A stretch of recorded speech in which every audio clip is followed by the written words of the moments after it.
If you're considering downsizing, retirement, or traveling, a tiny home on wheels could be an option. With limited resources, I decided to ditch the house and hit the road, and I'm going to show you how I did it.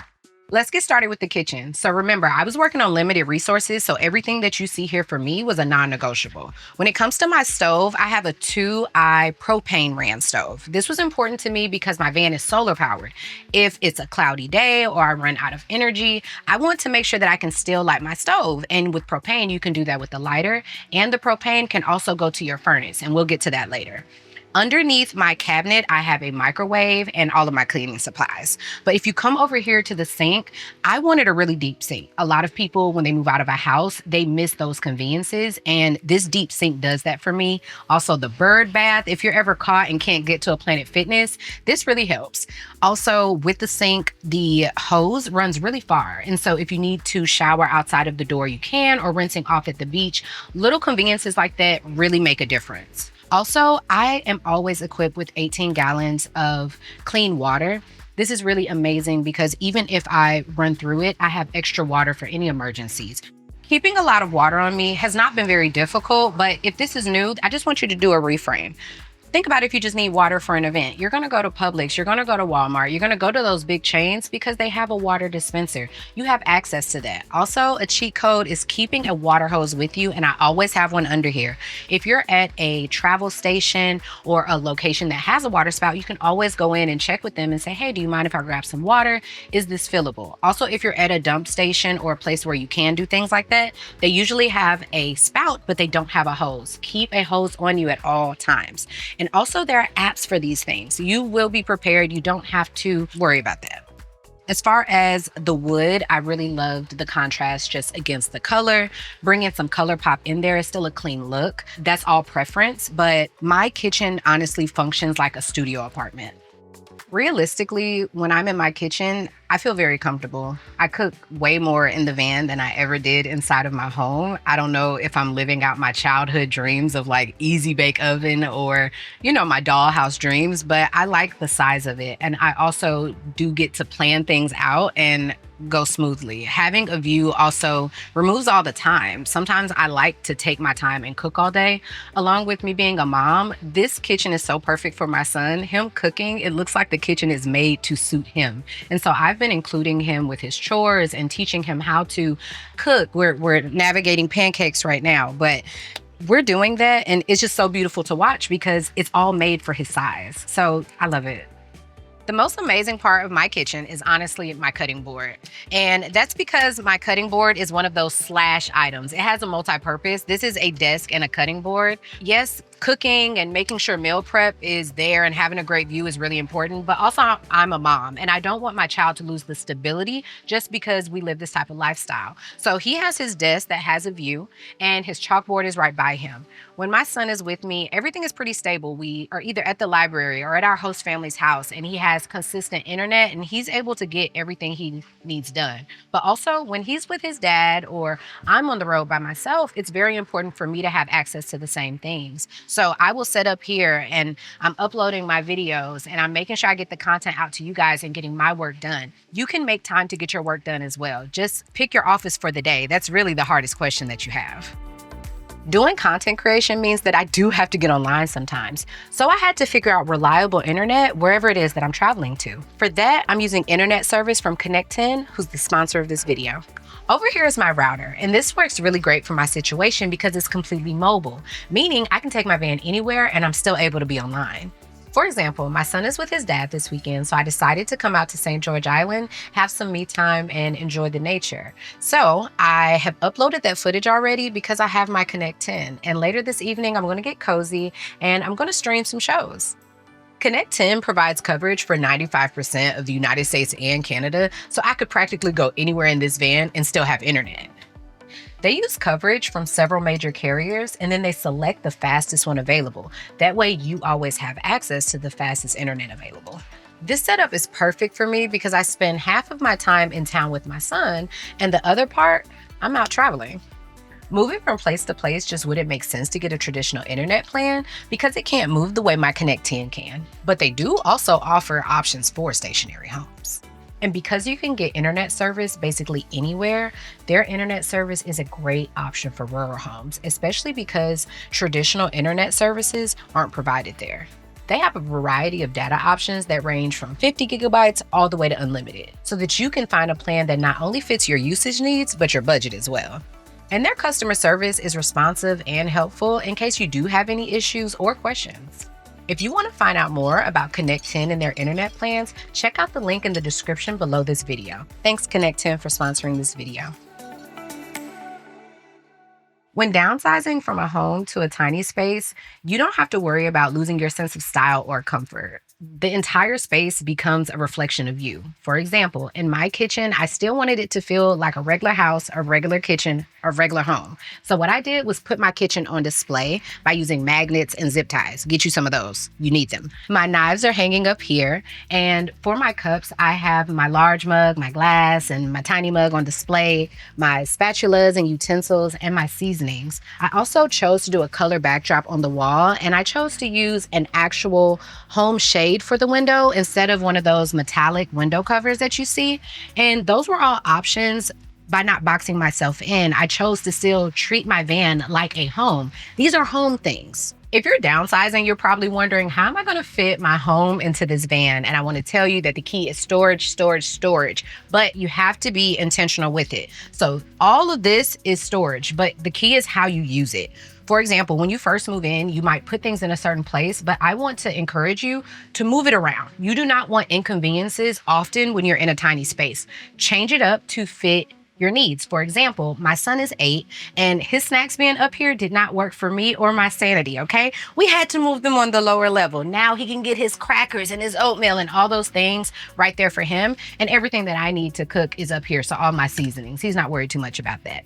Next, make sure you have your junk drawer just so you feel comfortable. We want to make sure that you take your junk drawer from your home to your van. Yes, I still have one, my utensils and everything like that. And also, when we talk about decorating your van to look like your original home, your napkins is a big part of that. You can still drill those things up here. And another touch that I like to add is adding some motion sensor lights. And they're just magnetic and they stick right here. And when you get up at night, they pop on. It reminds you of home. You can make the comfort however you'd like. Often people think that you won't have enough counter space in a tiny home, and that's simply not true. I think it depends on the build that you have. And again, my build was centered around having the view. Okay, so my entire kitchen setup is over there because I want the view over here, which left all of this open, which is also why I didn't put a shower inside of my van. A lot of times when watching videos, just like you probably are, I heard a lot of people say that they either had trouble using their shower or it ended up being storage. And so I just opted for the storage on the front end. We want to make your tiny home comfortable, but we don't want it too comfortable. I'm telling you, you do not want to be laid up in the bed trying to get your work done. It's not going to happen. Get you an office chair, okay? So this office chair is amazing. It saves me from bed rotting all the time because even though working at the beach seems amazing, working at the beach is very difficult, okay? So at least get out the bed. So I have my office chair. It fits amazing under my desk/cutting board. And you know what I have underneath this chair? More storage. That is where all of my son's educational and schoolwork and all of my coloring books that I need to keep me sane. Also, right here, we have my pantry/closet. There are a lot of slashes on here. Okay, get you some slashes in your tiny home because you got to fit everything on. So all of my clothes don't fit in here, just the stuff that needs to be hung up. And so I will remove that stuff. And then you have all of the pots, pans, and cups and all of that stuff here. Now, be open to moving your things around. That is not originally where I had these things. My pots and pans were actually under here. And remember, my son was having issues grabbing things. And so when you have an inconvenience, just fix it and don't judge yourself. Just move it around to what feels comfortable. And as you get used to your van, you'll see what feels better for you. I would love to say that my fridge stays stocked, but that's not the truth. I live off girl dinner. But when it is stocked, everything goes in here. This is my fridge. It usually has some kid art on it. The only problem I have is that It is solar powered. Now, this is beautiful because when the van runs out of power, I can turn on the van and it will power my fridge. But in the winter times, when it's just gloomy and, I will grab a small cooler and I keep it on the van as extra. If you plan to travel all the time, you'll probably have more solar. But unfortunately, when I got this built, I did not know I was going to be living in here 100% of the time. So I'll just give you that heads up. Make sure that you have enough solar power. And if not, carry a little cooler. It's not too inconveniencing. I promised that we would return to the furnace, and here we are. So down here, I have the furnace under my fridge. And what happens is that I take the propane hose off for the stove and I swap it and I put on the furnace hose. I turn on my thermostat, which takes a little bit of solar power electricity, and it powers straight through, and it is very quick. I originally purchased this van as a vacation home, and I ended up living in the van because I invested all of my money into a business a year later, and I ended up going bankrupt in that business.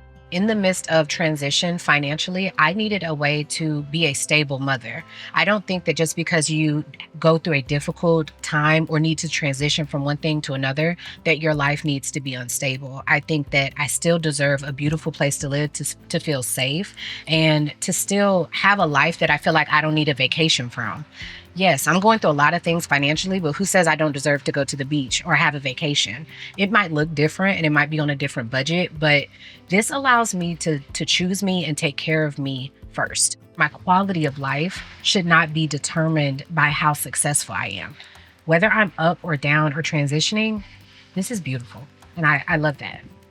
Originally, I thought that I wanted an RV, but after finding out that I could build out a Ram ProMaster, I decided on this due to the size. I'm 5'3", I have a son, and when he leaves, it'll just be me. And so I just wanted to make sure my home always fit my size. If you're having trouble finding a van, you can look for a dealership in another state, which is what I did. I ended up buying my van for $44,000 brand new from a dealership in Colorado.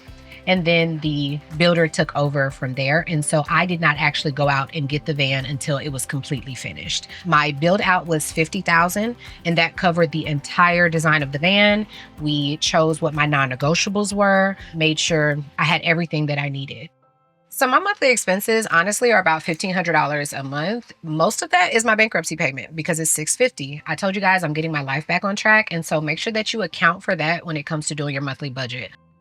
To dump my toilet, it's about $10. To fill up my water, it's $1.50 for 5 gallons. I don't have an electricity bill because my van is solar powered. I pay for gas, I pay for groceries. So if you're looking to go into this lifestyle, those things are not going to change. I did monitor and audit my subscriptions because those can get really out of hand if you're not paying attention. And that's pretty much it. My bills come up to $1,500 a month, and that's mostly groceries and my bankruptcy payment. So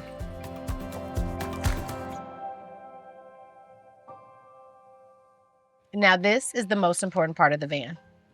Where do you go to the bathroom? Ta-da! It's a toilet with a view. This is my toilet. I have a flushable toilet. It is not composting because I don't know how to work that stuff. I just needed a toilet that worked. There are wipes for your pleasure. I have toilet solution because you want the solution for the stuff to do what it needs to do. And I have toilet shoes because you're going to have to dump it. You don't want to dump it in your regular shoes. So I keep all that beautiful stuff right here. And then we just close that on up.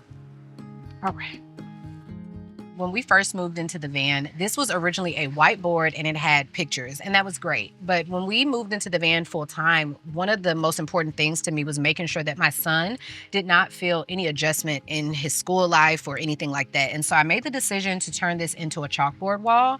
And this actually is deeper than it looks. In every single place that we've ever stayed, a house, we had a chalkboard wall. And I just assumed that that was done. But changing this to a chalkboard wall in here really changed my mindset that your tiny home can be just as resourceful as your full-time space. So don't get clouded in your mind to think that something has to stop just because you decided to downsize. Next, a full-size mirror was a must for me. Okay, do you see all this hair I have? I had to make sure I could whip it and put it in my ponytails and stuff. No, but like seeing myself and being able to know what I look like before going out was very important to me, regardless of where I stayed. And it also works as a great divider. so as like a safety visual from the front. So it actually slides right here behind this when I'm driving. And also up here, more storage, because storage. Our clothes that we wear the most are under the bed. Things that I need, like my skates for my hobbies and life jackets and all those things, and the clothes that we wear the most, they're stored right here under the bed. Do not forget to put your storage under your bed. And this is my bedroom. I love it. Welcome. So over here, we have our little nightstand area. So I have a mirror to, do my makeup and do all my hair and put in a ponytail and stuff. And this is the thermostat I was telling you guys about, and some different remotes, right? I also have a holder for lights. All around the van, you might see these little magnets, and that is because I use battery powered lights to help conserve solar power. As far as the bed, it also converts to a picnic table. That's how it was when I purchased it, but I love to keep it in the bed format just because I put a lot of comforters and pillows and things like that, as well as just, it's a lot to change it back and forth, but I love that I have the option. And on top of the bed, I have a heated blanket, a fleece blanket, and 2 more smaller blankets here. We don't ever want to be stuck outside and be cold, but also I don't need them always all the time. So I just made it a part of the decor by folding it and putting it under here. Now, as far as my bedroom television, we used a electric blind shade, and with this remote here, it comes down. It is zip tied, so you can't do it right now, but you just press the button and it comes down. We place our projector and we're able to catch a movie, and the remote for the projector itself. And of course, more storage. My books and journals and all different types of things are all stored here. Welcome to my garage. Don't judge me. I'ma let the garage up, okay? Everything is here. I have space for extra clothes. I have my lawn chairs, my grill. I be grilling up something crazy, okay? I have my heater, my washing supplies, makeup. I have my fishing supplies under here. Oh my God, everything. Everything in your garage, all right? Just move that to right here. Make sure that your bed can be used for storage when you're doing your build. I think that's just an amazing tip, okay? If I could leave you with any words of wisdom, first I would say make sure that you have a solid community, whether it's the people that you know that need to support you as you make this transition or making new community. I had to make new community, and right now my son and I have an 18-month lease with a host family, which means we have access to park on their property, and it's like we're always on a campsite. So we have access to power and we have access to a shower, and it really gives my son the stability that he needs being in school. My main question that I'm always being asked is, how are you doing this as a mom? Community is the answer, and even if you have to go choose and create new community, I highly suggest you do so. I do not pay to stay with the host family because they saw what I had going on, and also it doesn't make a big difference in their bills us using the shower every now and then. The second is, be aware that this lifestyle is going to put you in close proximity with yourself, and you might not like what you see. This lifestyle is going to reveal to you how you have been contributing to your own exhaustion. And sometimes that's not easy. So just give yourself grace and don't judge what you see about yourself. Just slowly try to make changes. And third, please do not hold yourself back from living or think that you have to have failure or success to enjoy life. You should be enjoying your life just off rip. Okay, you don't have to use success and failure as permission slips to do so. You can go off and restart your life as many times as you want to, and it doesn't have to be big. Just start with a tiny thing each day. What would the you that's living this life be doing today? Or would they be doing the thing that you're doing? So just make tiny changes, atomic habits, and understand that you have everything that you need. If it feels good, go towards that. And if it doesn't, move away from it. Leave it at that. If you guys would like to follow along with my journey, I would love to have you. On Instagram, you can follow the Charlie Van Cafe. And on YouTube, you can find our vlogs and all of my work and content from before at Samia Burton. SAMIA BURTON. Thank you. Bye.